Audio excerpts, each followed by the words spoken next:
Red rose season 1 পর্ব 14 লিখেছেন ফারহানা নিজম। পড়ার টেবিলে বসে আছে উৎসাহ। বই সামনে থাকলেও তার পড়ায় মোটেও মন নেই। বারংবার মনে হচ্ছে এই বুঝে ঐশ্বর্য রুমে এসে বলল, red rose, I want to touch you. উৎসাহ সূক্ষ্ম শ্বাস ফেলে। অদ্ভুত মানুষ একটা, কী সব বলে, আজে বাজে কথা বলে সব সময়। এসব কি আশ্চর্য। বাইরে বেশ শব্দ হচ্ছে। উৎসাহ বিরক্ত হয়ে রুম থেকে বের হয়ে গেল। ড্রয়িং রুমে উকি দিয়ে দেখল ঐশ্বর্য ওইখানেই আছে, তবে ক্যাবিনেটের ড্রয়ারে কি যেন খুঁজতে ব্যস্ত সে। উৎসাহ গিয়ে মিনমিনিয়ে গলায় জিজ্ঞাসা করে, আপনি কি কিছু খুঁজছেন? ঐশ্বর্য ঘাড় খানিকটা বাঁকিয়ে তাকালো। হাত পা শিরশির করছে তার। বারংবার ইচ্ছে করছে এই উৎসাহকে ছুঁয়ে দিতে, অস্থির মন শান্ত করতে। আচমকা তার সঙ্গে অদ্ভুত অনুভূতি জাগ্রত হচ্ছে। উৎসাহকে দেখলে মন ব্যাকুল হয়ে উঠছে। ঐশ্বর্যের তাকানোতে উৎসাহ ফের শোধায়, কি হলো বলুন, কি খুঁজছেন আপনি? ঐশ্বর্য কিছু বলল না, তবে ড্রয়ার থেকে কাঙ্ক্ষিত জিনিসটা নিয়ে দ্রুত দোতলায় যেতে লাগে।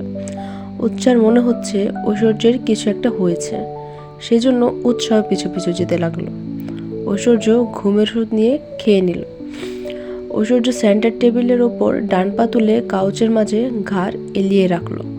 উৎসাহ এগিয়ে গিয়ে দরজা খানিকটা ফাঁক করে দেখে ঐশ্বর্য ঘন ঘন নিঃশ্বাস নিচ্ছে। উৎসাহ তড়িতে প্রবেশ করে বলে, কি হয়েছে আপনার? এভাবে পড়ে আছেন কেন? এটা কি? উৎসাহ অস্থির ভঙ্গিতে ঐশ্বর্যের হাত থেকে ইঞ্জেকশন নিয়ে নিল। কি হয়েছে আপনার ভাইয়া? আপনি কি অসুস্থ? উৎসাহ ঐশ্বর্যের কপালে হাত ছোঁয়াতেই যাবে, তৎক্ষণাৎ ঐশ্বর্য উৎসার হাত ধরে ফেলল।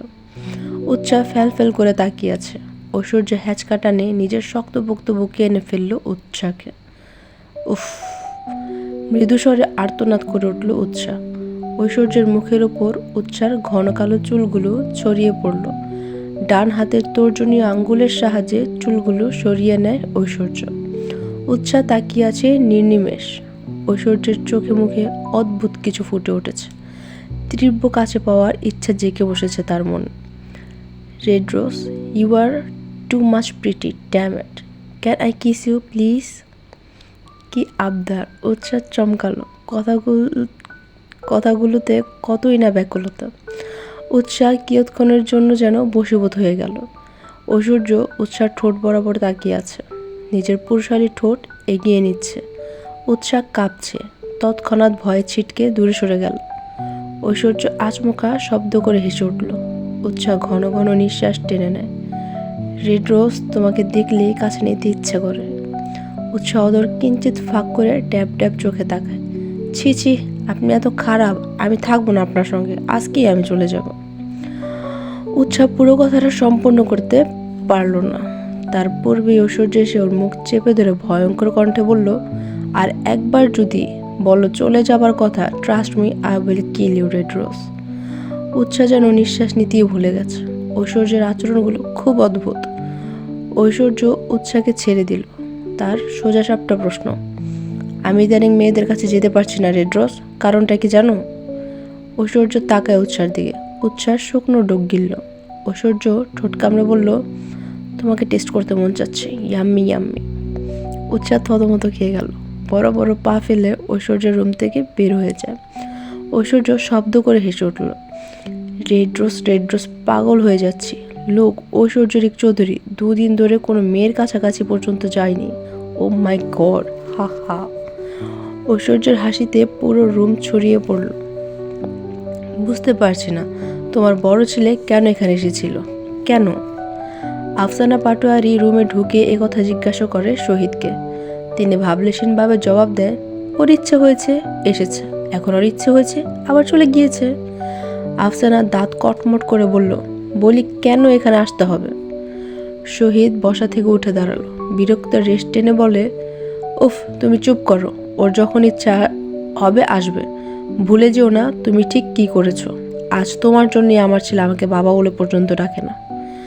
আফসানা কিছু বলতে যাবে তার আগেই শহীদ রুম থেকে প্রস্থান করলেন। এখানে থাকলেই কথা বাড়বে। ফোনের টুং শব্দ শুনতেই ফোন রিসিভ করলো নিকি। অচেনা নাম্বার থেকে কল এসেছে। Hello, miss Nikki, how are you? জিসানের কণ্ঠস্বর শোনা মাত্র চমকে ওঠে নিকি। কান থেকে ফোন নামিয়ে নাম্বার আরও একবার চোখ বুলিয়ে নেয়। আপনি কল করেছেন? বাবা, আমি কি লাকি। জিসান ঠোঁট কামড়ে হাসলো। কেন ম্যাডাম, আমি কি কল করতে পারি না? নিকি ফোন কেটে বলে, অবশ্যই না, আপনি তো বড় লোকস মানুষ, কত শত গার্লফ্রেন্ড, এখন এতজনের মধ্যে আমাকে কল করা মানে তো ব্যাস ব্যাস ইনাফ। নিকি নৈশস্য শব্দে হাসে। জিসান বলল, মনটা বাংলাদেশ বাংলাদেশ করছে। নিকি ভারী নিঃশ্বাস ফেলে। তাহলে বাংলাদেশের কাউকে বিয়ে করে নিন। জিসান তৎক্ষণাৎ বলে ওঠে, তাহলে বলছো? নিকি হয়তো লজ্জা পেল, নাকের ডগায় সুরসুরি লাগছে তার। হ্যাঁ বলছি তো, করে নিন বিয়ে। জিসান ফটাফট বলে, তাহলে লাল শাড়ি রেডি করো, বাঙালি বেশে শেরওয়ানি পরে আসছি। নিকি শব্দ করে হেসে উঠল, ওর সাথে জিসানও হেসে দেয়। জোশ। রাতের ডিনার টেবিলে সাজিয়ে রাখছে উৎসাহ। ঐশ্বর্য এসে চেয়ারে বসে পড়ল। ঐশ্বর্যকে দেখে ঠোঁট কিঞ্চিত ফাঁক হয়ে গেল উৎসাহ। খালি গায়ে এমনভাবে একটা মেয়ের সামনে কি করে বসতে পারে? উৎসাহ যেন রীতিমতো নির্বাক। ছি ছি, বেশরম, গায়ে তো কিছুদিন। ঐশ্বর্য হাত টানিয়ে নেয়, বড় সড়ো হামি তুলে বলে, অভ্যাস করে না সুইট হার্ট। উৎসাহ নাক মুখ কুচকে নেয়, মনে মনে গালি দেয়, অসভ্য। ঐশ্বর্য একের পর এক হুকুম দিচ্ছে, একবার এটা তো আরেকবার ওইটা। উৎসাহ চেয়ার টেনে বসে। ঐশ্বর্যের সামনে আছে নুডল, স্যুপ আর জুস, আর উৎসাহের সামনে রুটি আলু তরকারি। উৎসাহ নিজের মতো করে খাচ্ছে। ঐশ্বর্য নুডলস মুখে নিতে নিতে বলল, ওগুলো কি খাচ্ছ? উৎসাহ মুখে এক টুকরো রুটি তুলে বলে, রুটি তরকারি, জাস্ট ইয়াম্মি খেতে। ঐশ্বর্য বুকুটি করে তাকালো। ঐশ্বর্য আর খেলো, উঠে গিয়ে কাউচের ওপর বসলো। ঐশ্বর্য আর খেলো না, উঠে গিয়ে কাউচের ওপর বসলো। উৎসাহ কিছুই বুঝলো না। কি আশ্চর্য, এভাবে খাবার রেখে যাওয়ার মানে কি? উৎসাহ কিছুই বলল না, নিজের খাবার পুরোটা শেষ করে ডাইনিং গুছিয়ে নেয়। সব কিছু পরিষ্কার করে কিচেনের লাইট অফ করে ড্রয়িং রুমে এলো। ঐশ্বর্য এখনও বসেছিল সেখানে। Good night. উৎসাহ রুমের দিকে পা বাড়াতেই তার খোলা চুলে টান পড়ল। উৎসাহ উল্টে গিয়ে ঐশ্বর্যের ওপর পড়ল। আরে! ঐশ্বর্য উৎসাহকে আষ্টে পৃষ্ঠে জড়িয়ে ধরে। উৎসাহ ছটফট করতে লাগে। কি করছেন চৌধুরী সাহেব, প্লিজ লিভ। ঐশ্বর্য হয়তো শুনল না, সে ঘোর লাগা কণ্ঠে বলে, খাবারের থেকেও তুমি বেশি tasty, too much yummy yum. উৎসাহ যেন গলা শুকিয়ে গেল। সে মিনমিনিয়ে গলায় বলল, আপনি কিন্তু বলেছেন আমাকে টাচ করবেন না। ঐশ্বর্য উৎসাহকে উল্টো ঘুরিয়ে কাউচের ওপর ফেলে দেয়, ওর ওপর ঝুঁকে পড়ে। লিভ ইন রিলেশনশিপে কী কী হয় জানো? উৎসাহ মাথা নুইয়ে নেয়। ঐশ্বর্য ব্যাড বয়, একদম ভালো না, সেটা উৎসাহ জানে। লিভ ইনে কী কী হয় জানো না তো? ডোন্ট ওয়ারি, আমি শিখিয়ে দেব। ঐশ্বর্য শেষের কথাটা বলে চোখ টিপে। উৎসাহ বয়ে গুটিয়ে নিল নিজেকে। আপনি কি? এরপর উৎসাহ আর কিছু বলল না। ঐশ্বর্য ইতিমধ্যে উৎসার গালে শীতল অধর ছুঁয়ে দেয়। আচমকা এমনতার স্পর্শে কেঁপে উঠল উৎসাহ।